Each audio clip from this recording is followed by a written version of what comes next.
Go. All right. Well, hello everyone. Welcome to this session. So we are joined by Jessica Leslie from ISANS today to present the Sight Loss Integration Program Teacher Toolkit. So thank you so much, Jessica, for being here.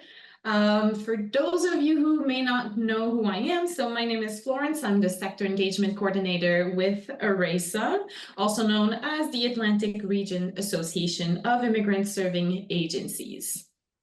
All right, so this session is in English. However, some caption options. So if you want to have your captions in French, you can click on captions, show captions, and then you can select the caption language of your choice. I will put these instructions in the chat shortly. All right. For those of you who are not familiar with ERASA, we're a non-for-profit umbrella organization that supports organizations in the important work of helping to settle and integrate newcomers into our communities. So we support organizations across the Atlantic region of Canada. All right, so Jessica, the floor is yours. Okay, everybody hear me okay? Am I coming through? Excellent. All right, thank you so much for that introduction, Florence, and make sure that there we go. I'd like to start with a land acknowledgement. As we here are on unceded traditional Mi'kmaq territory, and we are grateful for the peace and friendship treaties. And at ISANS, as we work to settle newcomers in Nova Scotia, we honor and respect the Indigenous people of this land. So, just a brief introduction to the Toolkit authors. And the first one is the beautiful woman on the right on your screen. Her name is Anu Paula, and she is a blind education consultant that was out of British Columbia that was hired to help me co-author this toolkit. And for those of you who would like a visual description, Anu is a South Asian woman with long brown hair and brown eyes and has a big, giant, beautiful smile. My name is Jessica Leslie. I'm currently wearing a blue sweater. I've got blonde hair that's past my shoulders, although these days there's a few more silver wisdom sparkles than there are blonde hairs. And I am Caucasian. So Anu and I partnered for almost 6 months in creating this toolkit, and we were very, very pleased with what we came up with, and I hope that it will serve your organizations as we go through it today. Okay, so just so we have an overview of what we're looking at in this particular presentation today. So we have the welcome and introductions, which we've just done. We're going to do a little activity called Reframe Your Mind and look at the toolkit table of contents so that if you haven't already downloaded the toolkit from ISANS website, it'll give you just at a glance of what is all included. And then I'm going to go through a couple of important sections from the toolkit with you to talk about them more in depth than just potentially reading from the toolkit itself. So we're going to talk about low-tech solutions that you can use in your classroom. We're going to talk about assistive technology that's used on computers. We're going to talk about mobile supports for cell phones. We're going to talk about what it means to be a sighted guide if you have somebody who is completely blind who is coming to your building and you need to be able to show them around. I'm going to show you the Pen Friend demonstration. So the Pen Friend is the kind of the #1 tool that we recommend for supporting students with sight loss in a classroom setting. Going to go over some recommendations for administrators. We'll have some time for Q&A, and then we'll be done for the day.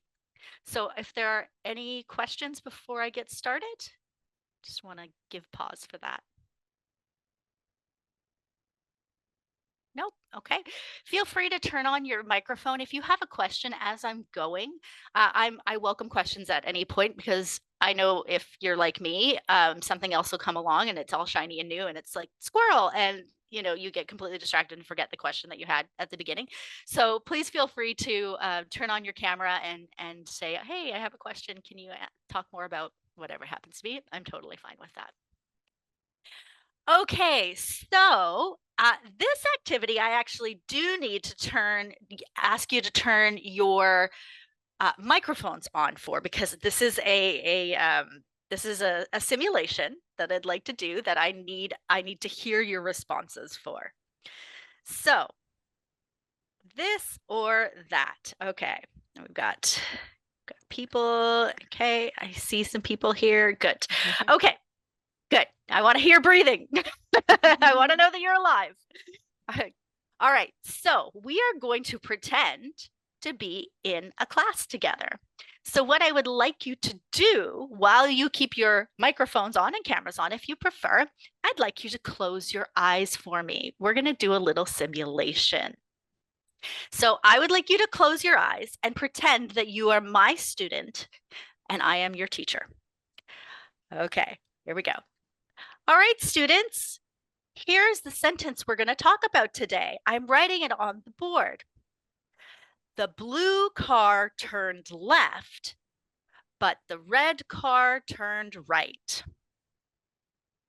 Okay, can anyone tell me what this word is?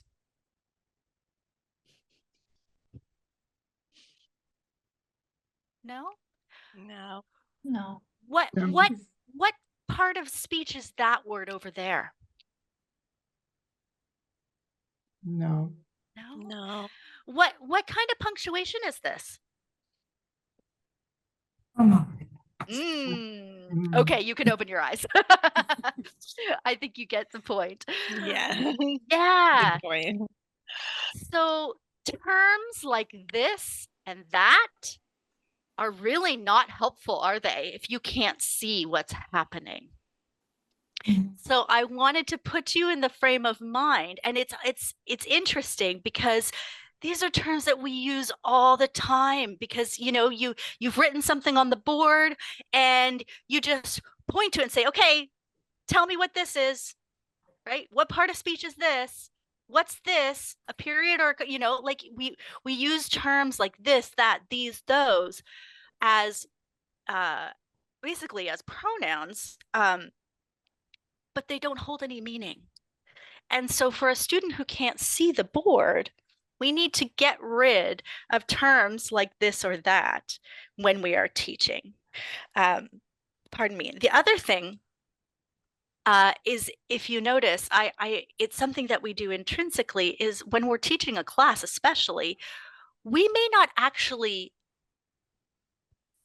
determine who is answering the question. We kind of look out at the audience and see who's catching our eye that wants to answer, and we say, yeah, go ahead. But for a student who can't see, they don't know if that yeah, go ahead is for them or for somebody else. So making sure that you are saying students' names. Yes, Khadija, please tell me the answer.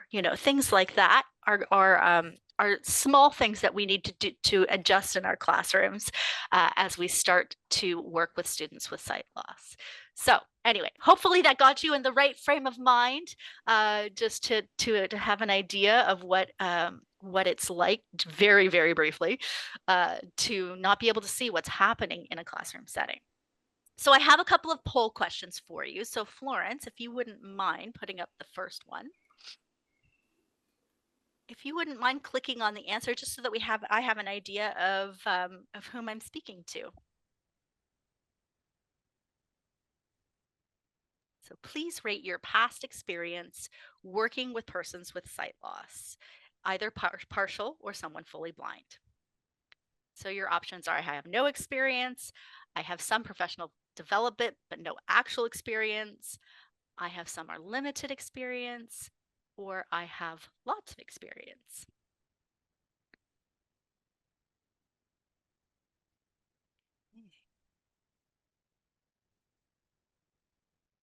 All right, so it looks like we've got kind of half and half. We have no experience and some experience.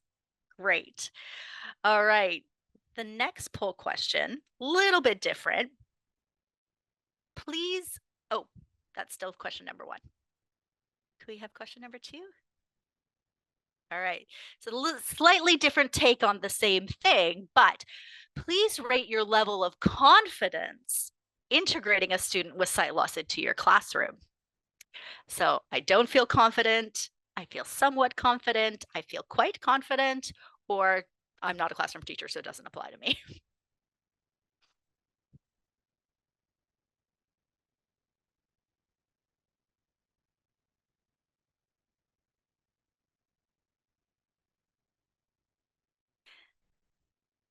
Okay, interesting. So 30% said I don't feel confident. 50% say I feel somewhat confident. 10% I'm good, I feel quite confident, and 10% said I'm not a classroom teacher. So that's wonderful. Thank you. So that gives me an idea of my audience and some of your personal experiences. Wonderful. Thank you. Okay.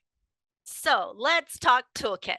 So when you signed up for this, it's because you either saw something on social media or because it was in the newsletter, but there should have been a link to be able to download the Toolkit. And I will repeat that link later on at the last on the last slide, just in case. But if you hadn't downloaded it yet, I'd like to talk about what you would see or what you will see when you open the table of contents for this toolkit. You're going to see, obviously, acknowledgements, introductions. We start with definitions, common eye conditions, myths and facts. And then right around number 6, we start getting into the nitty-gritty. So there's a section that's just for administrators. There's a section that's practical tips, classroom tips for supporting teachers with for teachers teaching students with sight loss. There's a whole section on low-tech devices, assistive tech for computers, mobile apps, and then there are 4 lesson plans, and this is where I send most of my teachers. Like, you know, sections, honestly, sections 1 through 10, you can read in, you know, 20 to 30 minutes. It's not heavy reading. The adapted lesson plans were donated very, very graciously by different teachers at ISANS, and I also pulled a multi-level module from the CCLB. And Anu and I went through line by line and looked at how we could adapt each activity for somebody with partial sight loss or somebody with complete sight loss. So those are the 4, I think, sections that are the 4 parts that will help a teacher the most. These are actual lesson plans, and here's how you would do these activities. So that's part of the toolkit. There's an FAQ section, and then there are the resources that we recommend. So purchase recommendations, links to accessibility supports and guides all over the country, the Pen Friend templates, where we're going to get into, and then a student survey for administrators. So that is, at a glance, what the toolkit is. It's like 60 pages long. It's kind of crazy. Any questions about that so far? I see something in the chat, but I have no idea what the chat is. No question in the chat. Okay. Yeah. Okay, perfect. Thank you. Okay, so let's start off talking about actually, you know what? I take that back. I do want to give one caveat. And it's something that came about while Anu and I were writing this, and that is a shift that is happening in terminology. Terminology changes all the time as different groups claim different concepts and different terms and feel comfortable with what how they refer to themselves and how they would prefer other people to refer to them as well. And historically, we have things like vision loss, vision impairment, et cetera, et cetera. And we found out during this process that Canada and the US, Canada and Europe are moving away from the term vision loss towards the more medically accurate term sight loss. Because vision can mean quite a lot of things. We can still have a vision for our lives, even if you don't have your sight. So just so that you know, that's something that is evolving and changing. It is not happening so much in the States. So if you look at material from the United States, you'll still see a lot of vision loss and vision terminology, but in Canada, they are moving in that direction. Not everybody's there yet. We still have organizations like Vision Loss and Rehab Canada, because that's their, quote, trademark and, their term for tax purposes. I don't know if they're going to change it. But just so that you know, if you hear, I might slip back into it because I'm still learning, but sight loss is the term that is the direction that Canada and Europe are moving towards. So that's why it's a sight loss toolkit and not a vision loss toolkit. Okay, so low tech options. So these are things that I use with students with more partial sight loss. So maybe they have vision where they can only see a very small amount straight ahead of them, and they don't have peripheral vision, for example. I have a student like that right now. Or it could be the opposite. They have a black spot in front of them and they can only see down. Like there's lots of different types of sight loss and partial sight loss. And so these low tech tools are things that we have found and that we've used in our classes that we recommend, and that you'll find links for in the toolkit, and things that I've purchased personally and have used with students, more so at a lower level. So these are things that are going to help with learning letter formation. So not so much at your higher levels, but at your lower levels and in your literacy classes. So like these tracing boards. So these are wooden boards that literally have carved out of them so that there's something they can feel tactile while they're learning letter formation. I use things like what are they, when my kids were small, we had the magnets, the foam magnets, alphabet magnets. You can use that with a cookie sheet. God bless Value Village, like it's your best friend. So you can use those so that there's something tactile. They can actually feel the shape of the letter as in addition to whatever sight they do have to help them understand how letters are formed. The notebook page, the low vision paper. So this is a notebook that I bought so that you can just photocopy it, and it's got very, very thick, bold black lines that are thicker than normal, the normal paper that has the light blue line, and the spacing is wider so that they have, while they're learning to write, they've got more space and they've got a higher contrast with the lines. And something else that you can do, very, very simple, low-tech thing, is to photocopy it on colored paper. So yellow and black is a very common color combination that's very high contrast that helps those black lines jump out. Also, blue and black are other ones. You can ask the client what's easiest for them to see, but that's something that's a really easy thing to purchase that you can just photocopy for students who are learning how to write, whose vision is impaired. Another thing you see down kind of the black ladder thing on the left, those are writing windows. So you can actually, it's a plastic, it's a plastic sheet, and it's the same size as an 8.5 by 11 page, and you can literally lay it on top of a piece of paper, and it creates a physical barrier. So while they're learning to write, they have to stay within that line because they can't write down. And if you're like me, when I first saw this, I'm like, I am getting this for all of my literacy students as they're learning to write, not just my sight loss students, because this would be really helpful. Absolutely, why not? I ordered that off of CNIB's website, so I got 3 of them. I think they're $10. So you could also create them yourself. I've created for reading windows. If you laminate a piece of paper and cut a window out of it, you can kind of accomplish the same thing. Another low-tech device you see are those dots. Those are silicone bumps, and you can buy squares or circles. And I use these, and this was the recommendation from my co-author. We put them on the door frame at ISANS when there are multiple doors in a row and you need to differentiate which classroom is for which student. So for my fully blind students, so we've got, for example, we've got classroom 406 and 407. And he's in 406. So I have the 3 dots on the frame of the door so that he knows when he gets there, he can feel, oh, 3 dots, this is my classroom on the left. Similarly, depending on how the table structure is within a classroom, you can put those dots on the edge of a desk so the student can feel, oh, this is my desk, this is this one here. So those are some really low-tech things that you can do to support a student with sight loss. And in the toolkit, obviously, I'm just giving you a very, very brief overview. There are many more things that you can read about and utilize in a classroom setting. Was that really all? Oh, Oh my goodness. Okay. Okay. So let's talk about assistive technology. So higher level students that can use a computer. So I've got two students actually that are completely blind who are in CLB 6. And they use screen readers.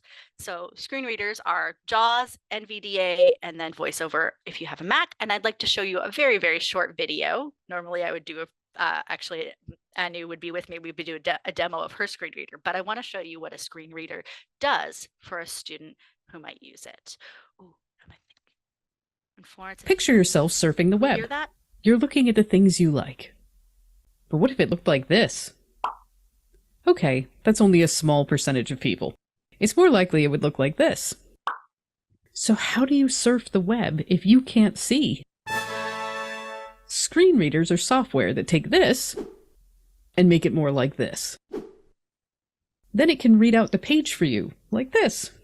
Home, link. About us, link. Contact us, link. Special summer bargains, heading. View deals, link. T-shirt, image. You get the idea. Link. There are a number of options for assistive technology like screen readers. The main ones are JAWS, which will cost about $1,000. Then there's NVDA, which is free. And there's VoiceOver, which is also free. You can try it yourself on your iPhone, or download our Chrome plugin. Everyone deserves access to the internet. If you need help getting your site up to scratch, visit silktide.com. Okay, so that's a really, really fast 1.5-minute video on screen readers, but it gives you the idea. So somebody with a screen reader is going to probably have been trained by CNIB. The 3 students that I have that use them have been, and the screen reader literally has different keyboard commands, and by using arrows and other commands, tabs through all of the text and any image on a web page, and it reads it out to them. And if it's a link, a hyperlink that goes to another page, it will say link, and they can double click, and it'll take them to that. So that's what how a screen reader works. Similarly, a screen reader can also read documents. So while they were showing a website using a screen reader on a website, it works on your homepage of your desktop as well. And same thing, it tabs through. They can double click on and double enter. I'm not quite sure on an app that they want to open. Let's say Word. It'll open up Word for them. If they had an email that had an attachment, it would open that for them and then begin to read whatever the email was or the attachment was. So it's a voice assistant to read whatever is on a computer screen. So that can help for higher level students. Florence, is there a question? Yes, there is a question in the chat from Yes. Valerie. The Yes. question is, this is for higher levels only, and they need to know a degree of English, question mark. Yes. So this is not something that I teach them. This is something that my students have come to us with. So this is something that higher level students who have maybe gone to CNIB, which is the Canadian National Institute of the Blind. They will train people on how to use a screen reader. That's what they do. But there does need to be a certain level of English in order for them to be able to communicate about the program and how to use a computer. So you're probably looking at a minimum CLB 3-ish and a certain level of digital literacy as well. Another question in the chat from Valerie. Are they also in other languages? I don't know. Actually, I want to say that NVDA has an option, but I would think it would be very, very limited. I don't know about JAWS, again, because JAWS is several $1,000s. So I kind of doubt it because it's very proprietary. But NVDA is open software, so they might, but don't quote me on that. I have a feeling, though, because what I've seen with Microsoft, with Immersive Reader and some other things and some software that's coming up, and with AI, to be perfectly frank, that those other languages will be options very, very soon. But I don't know just yet. Another question. Thank you. Okay, great. Okay. So again, screen readers are not something that I teach at ISANS. These are things that my students come with from prior training. Now, that said, I'd like to go on to Picture. oh, there we go. Some other things that you will find on a computer that are actually just built into the accessibility feature. So anybody can find this on their computers. It's ZoomText if you have Windows, and it's called Magnifier if you use a Mac computer. And that's for students with low vision that take the screen of whatever they're reading and it goes whoop, and it blows it up. So it can be on a document, it could be on a web page, and they hover over, I believe, with the mouse or with a trackpad, and it'll blow it up for them. And those are built into any computer's accessibility features. So that's something that if you're teaching digital skills or you are teaching online, and you're sending students to a website to read a paragraph, or you send them a paragraph, I don't know, you send them to ESL library or something like that, where they have to read something, they can use ZoomText or Magnifier in their computers on their laptops and blow it up so that it's at a size that they can see it. So those are some assistive tech pieces that are free and that are already there in their computers. Okay, now, mobile devices, whole different kettle of fish. Mobile devices are what lower level students and upper level students use, and what, I don't know about your clients, but I know my clients primarily, this is what they do. So I want to show just a couple minutes from a video about what VoiceOver looks like and TalkBack looks like on Android. They're very similar, and how it works on a phone. So let's see if we can do that.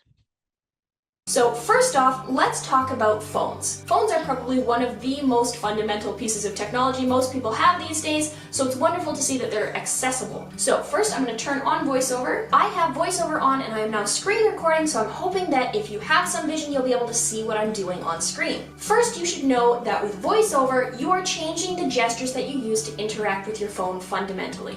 So you don't just single tap on anything anymore, you can't just jump to anything on screen, swiping is different, everything changes. What you do is you run your finger along the screen, looking for whatever item that you want. So, reminders, weather, calendar, first day, December 10th, voice notes, Shazam, loading, email, CAI. And this is a lot louder than I usually listen to, but I know most of you probably can't understand that, so I'm going to slow VoiceOver down here. Headings. And by doing that, I take two fingers and almost unscrew a bottle cap. So I touch both my fingers to the screen and I can turn clockwise or counterclockwise with both those fingers to open up what we call the rotor. And the rotor can change a number of different settings, whether it's editing or changing volume or speed or other things that you can customize in your accessibility features menu. Language, volume, 35%, 40%, 45%, 50%, speaking rate, 95%, 90%, 85%, 80%, 75%, 70%, 65%, 60%, 55%, 50%. And I know for most of the experienced screen reader users watching this is going to be painfully slow, but I want to make it accessible for everybody. As I run my finger across the screen, Shazam, Be My Eyes, Seeing a Clinometer, YouTube, Books. It'll read every single one of the visual items on screen audibly to me. Here we're on the home screen, so it's going to read me the app names out loud. When I come across the one that I want, Apple Apps folder, Shazam, Notes. Now that I found my Notes app, and that's the one I want to select, all I do is I double tap with a single finger anywhere on the screen.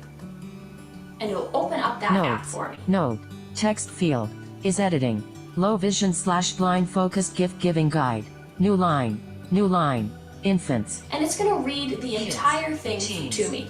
Now, because I don't want to hear this right now, all I'm going to do is I'm going to take 3 fingers and I'm going to double tap on the screen. Large, speech off. And it's going to turn the speech off temporarily. I find that's typically useful when you're watching videos or when you're trying to interact with large volumes of text and you don't want to hear it all at once. One of the things that a lot of people... Okay, there we go. So that's just a really brief overview of how to use VoiceOver, similar to a screen reader on a computer, but on a device, a mobile device. Any questions about that so far? I don't see any questions in the chat at the moment. Okay, great. Okay, so. Speech on. Oh, there we go. All right, so Also, in the mobile devices section of the toolkit, we talk about some third-party apps, and there's just a list of them with a description and a link of where they can be found or downloaded.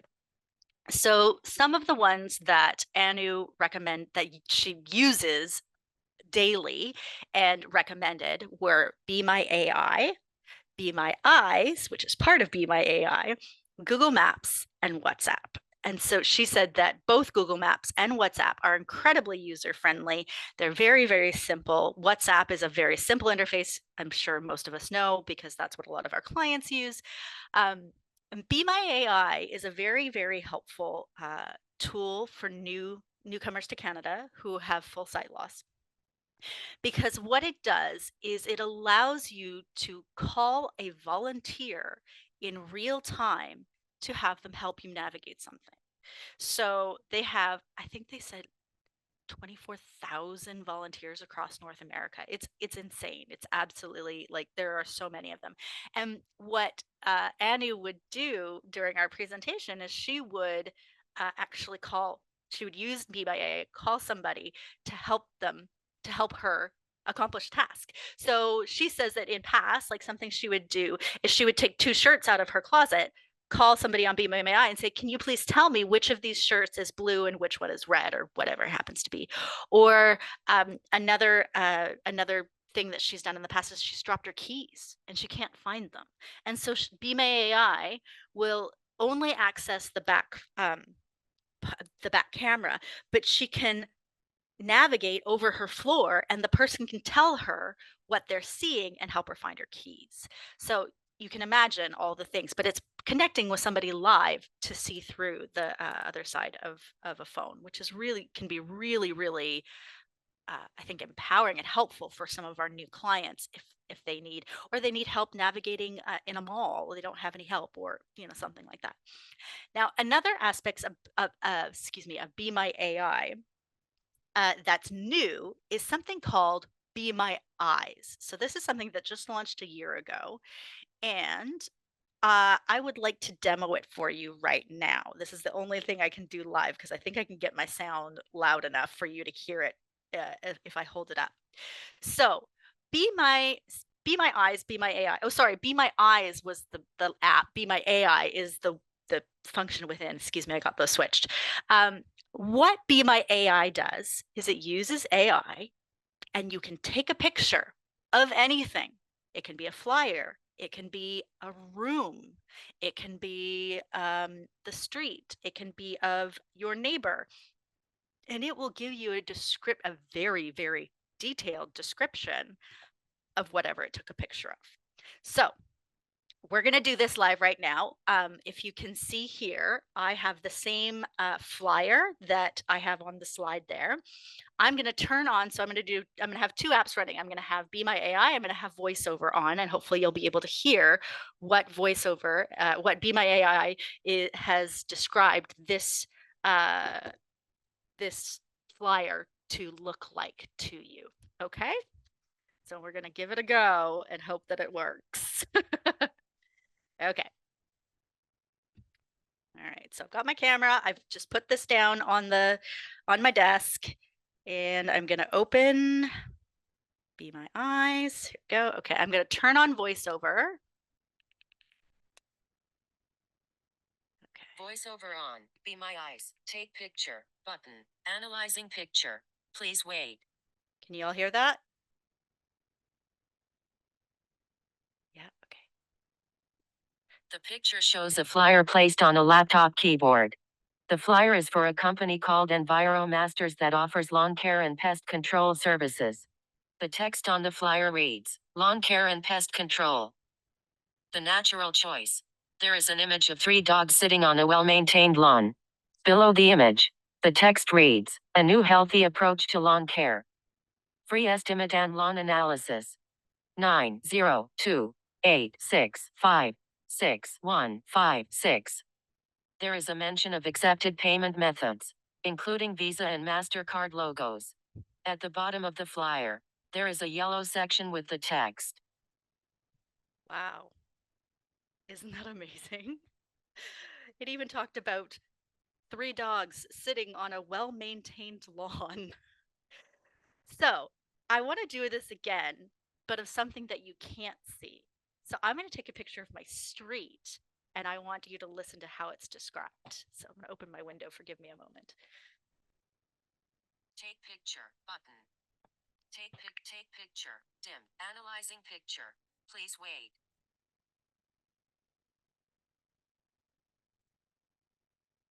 The picture shows Oh, here we go. clear button. The picture shows a view from a window looking out onto a residential street. The window is partially open, and there is a cleaning tool with a blue handle resting on the windowsill. Outside, you can see several houses with driveways and parked cars. There are power lines and a utility pole visible, and the sky is clear and blue. The scene appears to be taken during the daytime with bright sunlight. Alert. Accessibility shortcuts. Accessibility shortcuts. Okay. Trying to turn this off now.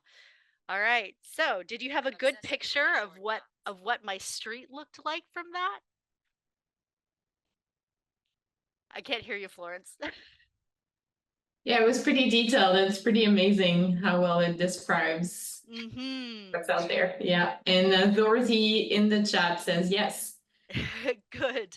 Yeah, when Anu and I were introduced to this last year, we were at CNIB, and one of the tech directors showed us because it had just launched.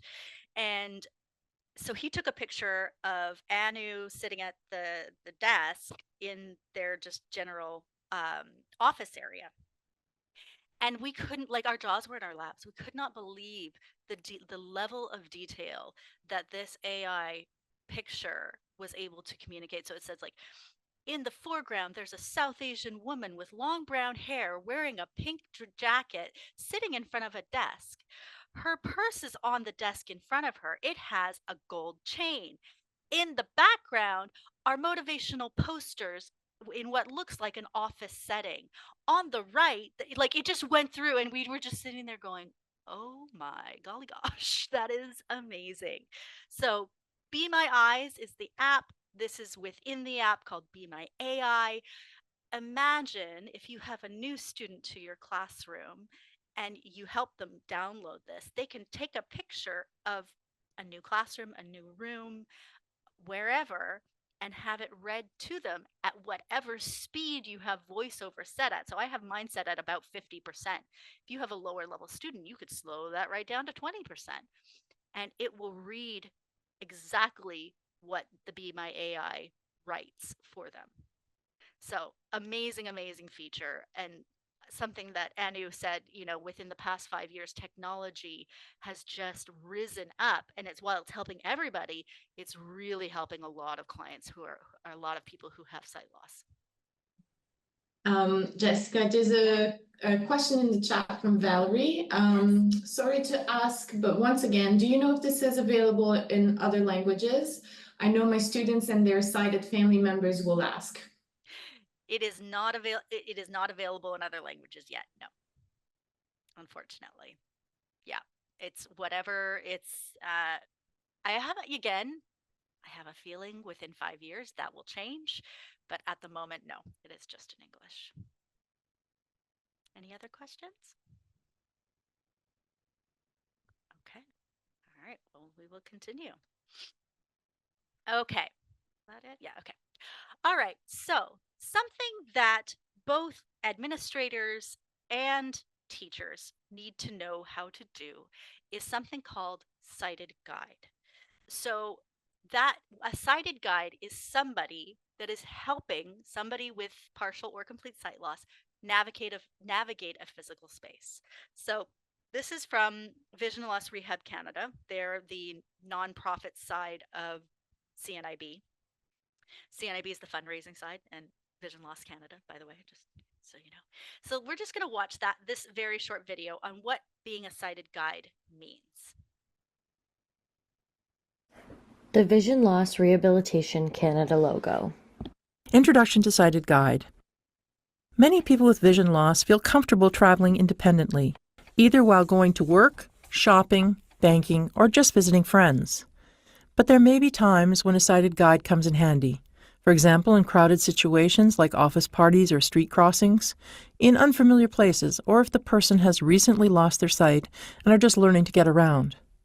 Whether you're encountering someone with vision loss as a family member, caregiver, staff person in a nursing home or hospital, or even as a friend or coworker, this series of videos will provide you with the skills and confidence to guide someone comfortably, respectfully, and safely.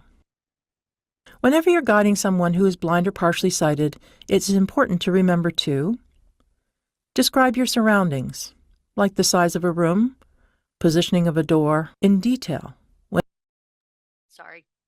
Oh dear.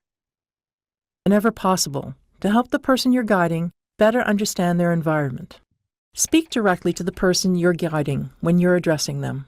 Observe the person and be empathetic if they display any symptoms of nervousness. Stop walking before you approach obstacles or unusual terrain, so that you have time to describe them to the person you're guiding.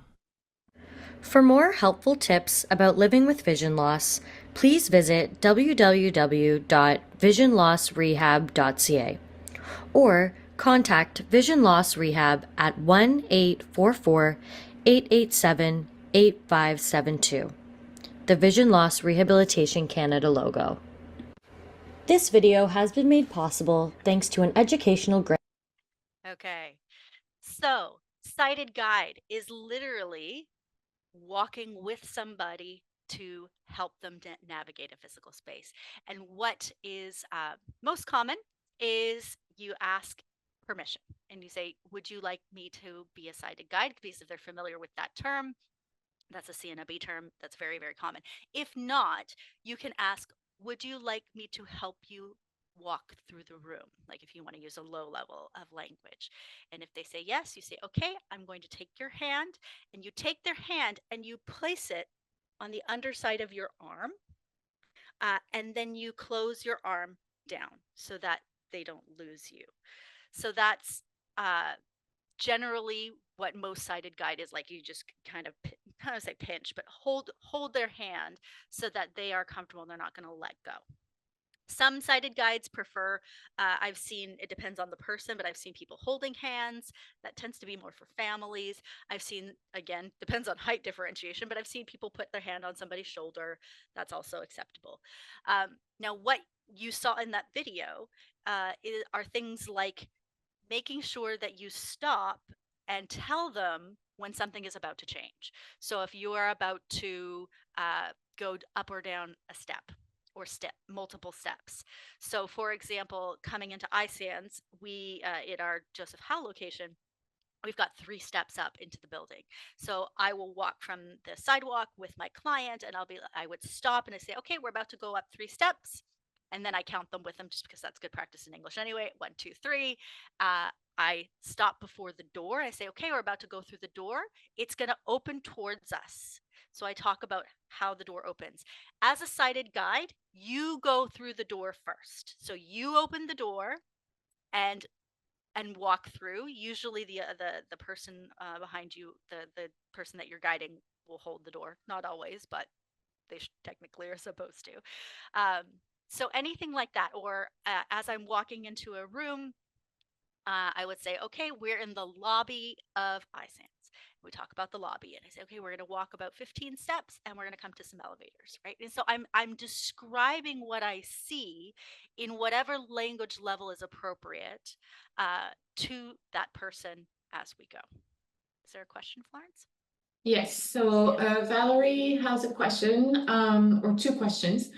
Have you run into any resistance or difficulties because of cultural norms around gender and touch? First question. Second question is, if so, how can we prevent this? Just permission? Question mark. No, I have not. And in fact, out of all of my clients that have full vision loss, I've got 4. Only one of them is female.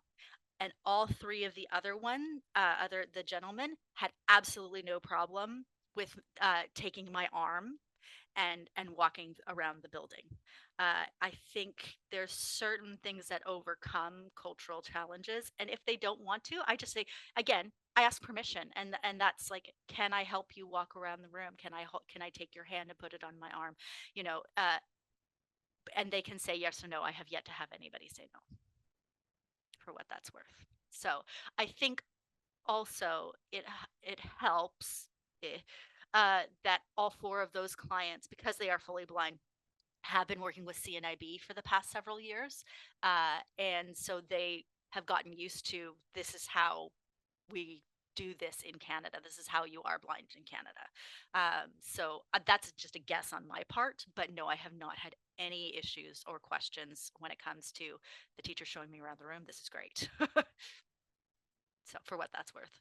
And that includes showing them where the washroom is, because that's something that I do as well. I show them their classroom, how to get from the outside to their classroom, and then how to get from their classroom to the washroom. And we practice that when I do a building orientation. We practice it probably 15 to 20 times so that they can make a mental map of where they are. Other questions? Valerie says thank you. Okay, great. Okay, so this is something that both administrators need to know how to do and classroom teachers need to know how to do. Administrators, you need to know it because when you are inviting somebody to your program, to your building for the first time, well, that's kind of outside of a teacher's realm of normative practice and what they would be doing. You know, they're kind of responsible for the student once they come into the classroom. So it's the onus is then on the administrators to, or if you have an accessibility officer or person like we do at ISANS, which is my role, to be able to help the client orient to your physical building. So that's something to be cognizant of. Okay. Oh, there we go. Okay, so moving on to actual lesson planning. So in the toolkit, we have the 4 adapted lesson plans. There's a literacy lesson plan, there's a CLB2 lesson plan, there's a CLB6 lesson plan, and then there's a CCLB multi-level module 1-2, where we go through each activity and talk about how you adapt it for either a partially sighted person or a fully blind person. And for the fully blind, we recommend this tool. It is called a pen friend, and normally I would do a demo live, but when I practiced it with a colleague, the volume on it doesn't get quite loud enough to get picked up by the mic. So what I've done is I've included the video that the promotion video that I made about how we use the pen friend and how we use it in a classroom setting. So we're going to watch that now.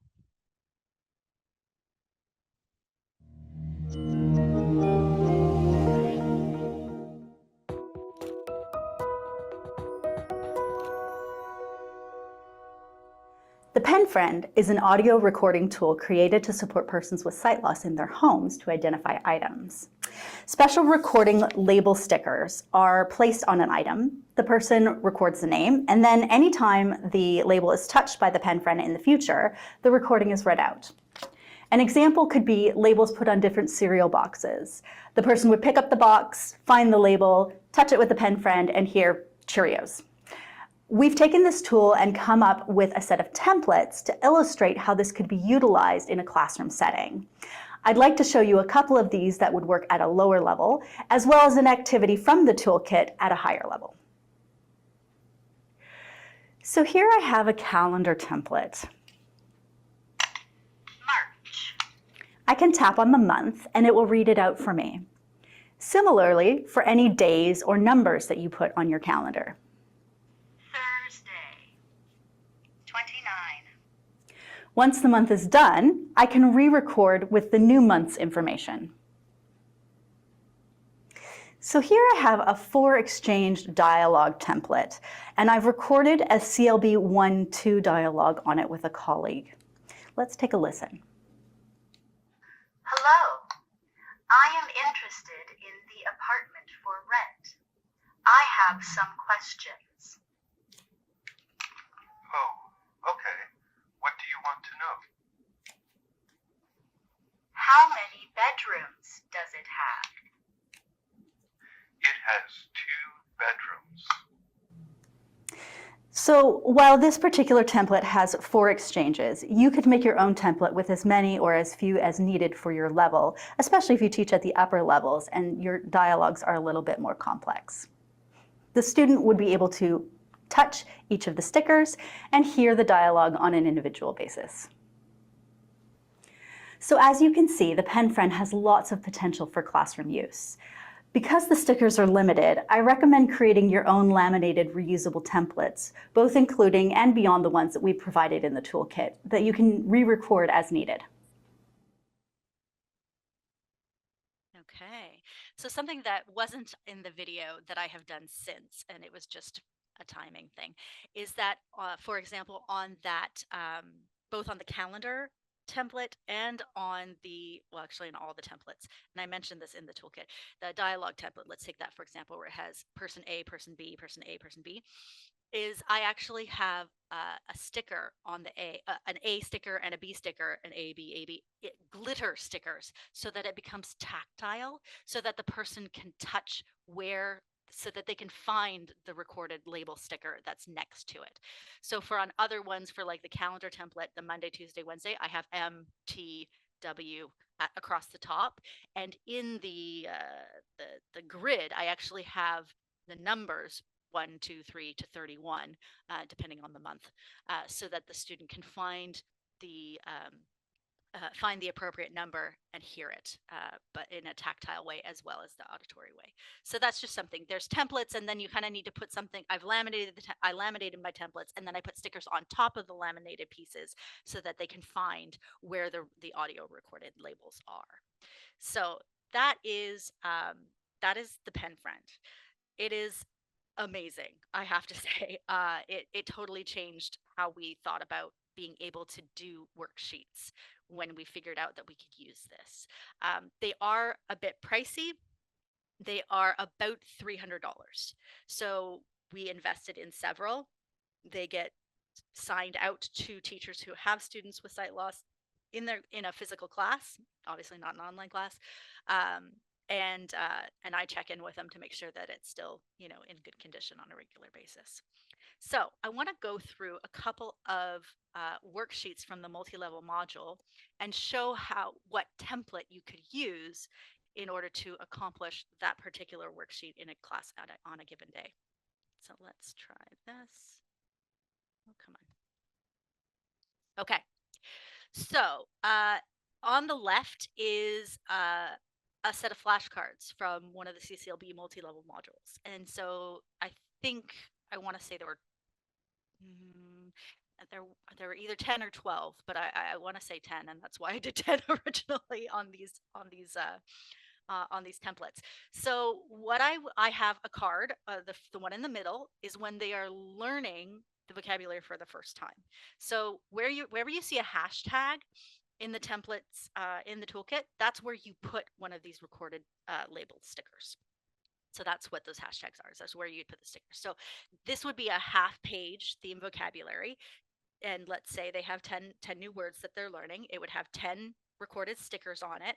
I would have 10, I would have the numbers with a sticker on the outside of the lamination so that they could feel where they're looking for. And it would have, number 1, apartment. And probably, depending on the level, I would spell apartment, APARTMENT. Number 2, basement apartment, and you go through so that they can learn the theme vocabulary. And then after they've got those, they've heard them, they know what the vocabulary is, you can actually create, and I have flashcards.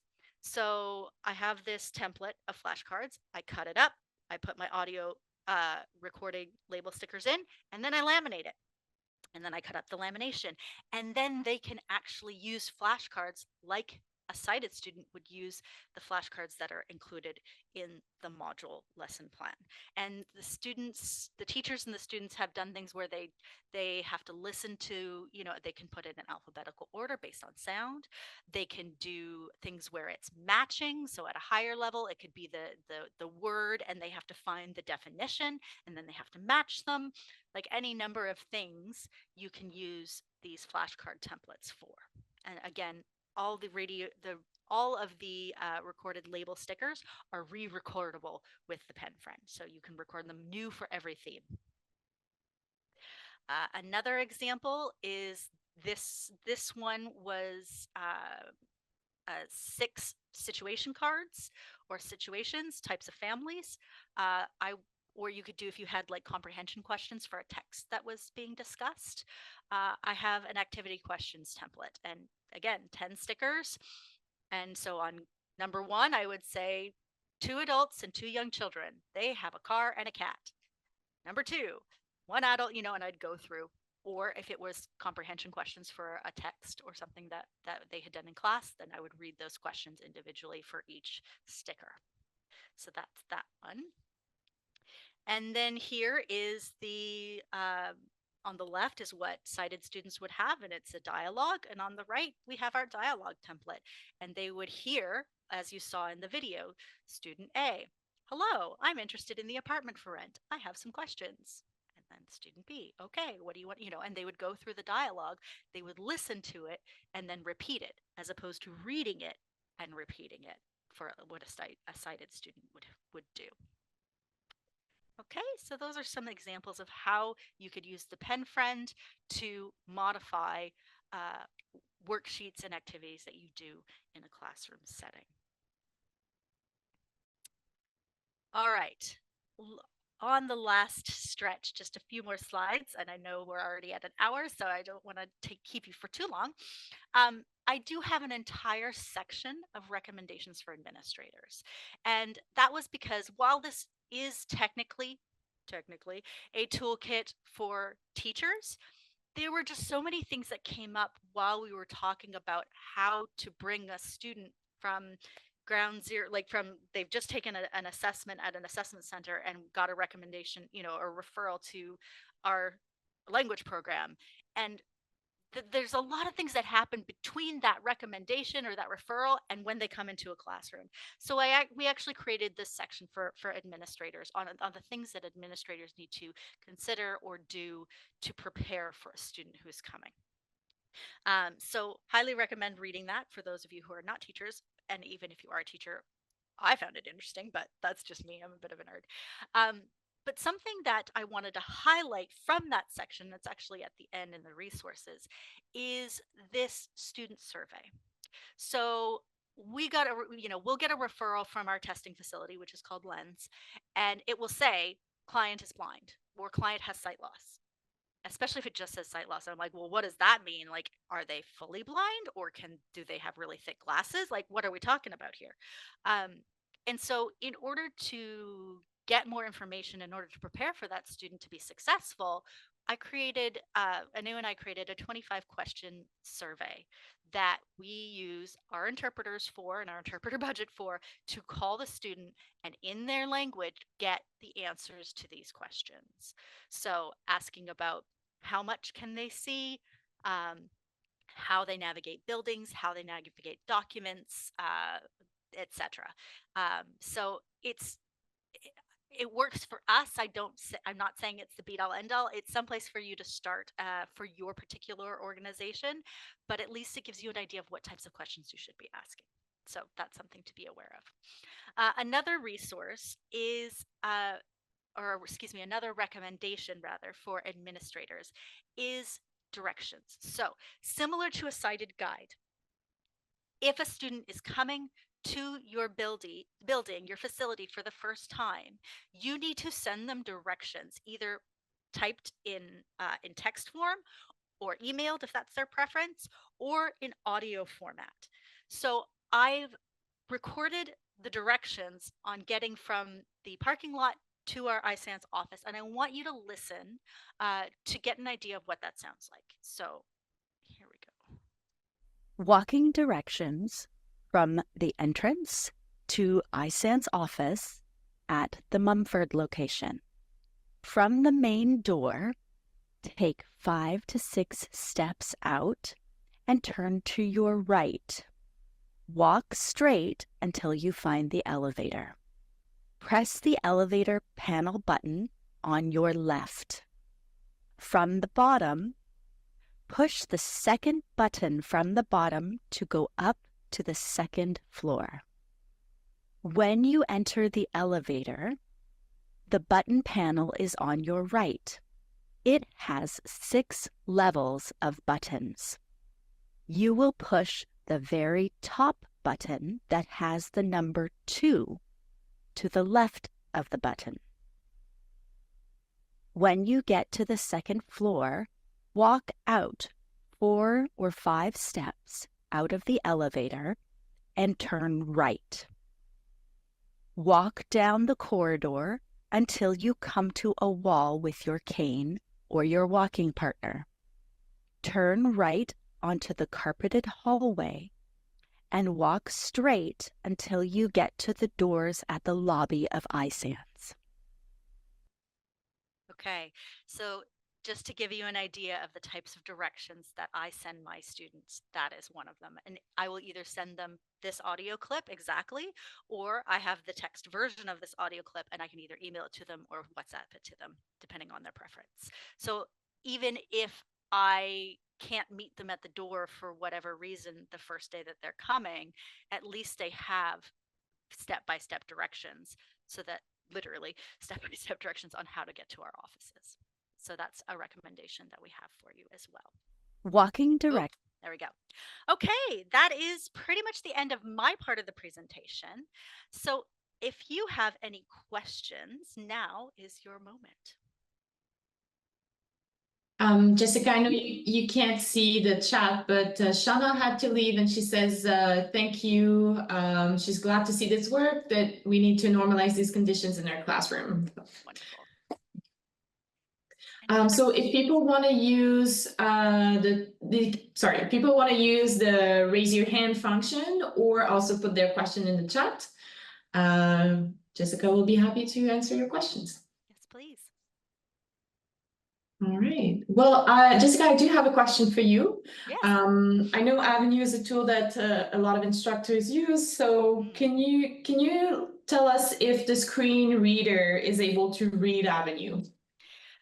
Oh, sadly, it is not very user-friendly. I have been trying to get a hold of Avenue now for 8 months to ask them about their accessibility features, and they have pretty much ghosted me. And so I do know it can work. So Anu, the consultant, she's obviously a very, very proficient JAWS or screen reader user. She was able to get onto an Avenue class with difficulty. So imagine our clients who are just learning how to use a screen reader or who have lower language. It does not work well. Unfortunately, H5Ps, if there are any type of interactive anything, it won't read them. So that is unfortunate. What one of my teachers ended up doing is sending links in email directly to the Avenue activity page that she wanted the students to do, so that the student didn't have to try and find her way down into it. So she just ended up sending a direct link to the activity. That was her workaround. Thank you. A lot of thank you messages in the chat. I don't see any hand raised at the moment. But maybe to end on a last question, that pen friend is quite something. So two questions for you. I know you mentioned the cost of the pen itself, but is there a cost to replacing the stickers, and if yes, how much it is? And second question is, do you send your student with the pen at home? Oh, good questions. Okay, so yes, the pen friend, the $300 includes a pack of about 150 stickers. And so again, that's why I recommended using templates that you laminate, because then you can use them over every theme. You can buy extra packages of stickers, and it's a nominal fee, I want to say in the $20 range. So you can buy extra stickers and that's fine. I do not recommend, because it's such an expensive tool, do not recommend sending it home with your clients. I recommend keeping it in the classroom and using it just for classroom use and classroom activities that you are doing with them. So yes, very good question. Okay, so if you haven't already, you can download the toolkit on ISANS website. or I have also uploaded it to Tutela. So it's in their resource section as well. So those are the two links that I can also pass on to Florence later, and she can email everybody who attended. And finally, if there are no other questions, I do have this Google form.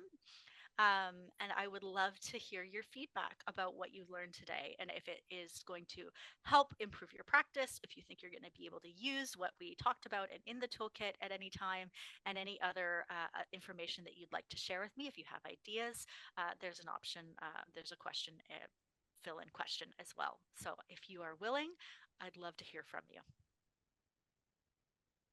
Well, thank you so much, Jessica. This was very interesting and very valuable, very concrete, hands-on tools in your toolkit. So thank you so much. All right, last chance to ask questions. I think a few folks had to leave because they said they're teaching. So yeah, yeah, they probably have a 4:30 class. All right. If not, all right. Well, thank you everyone for being here, and have a wonderful day.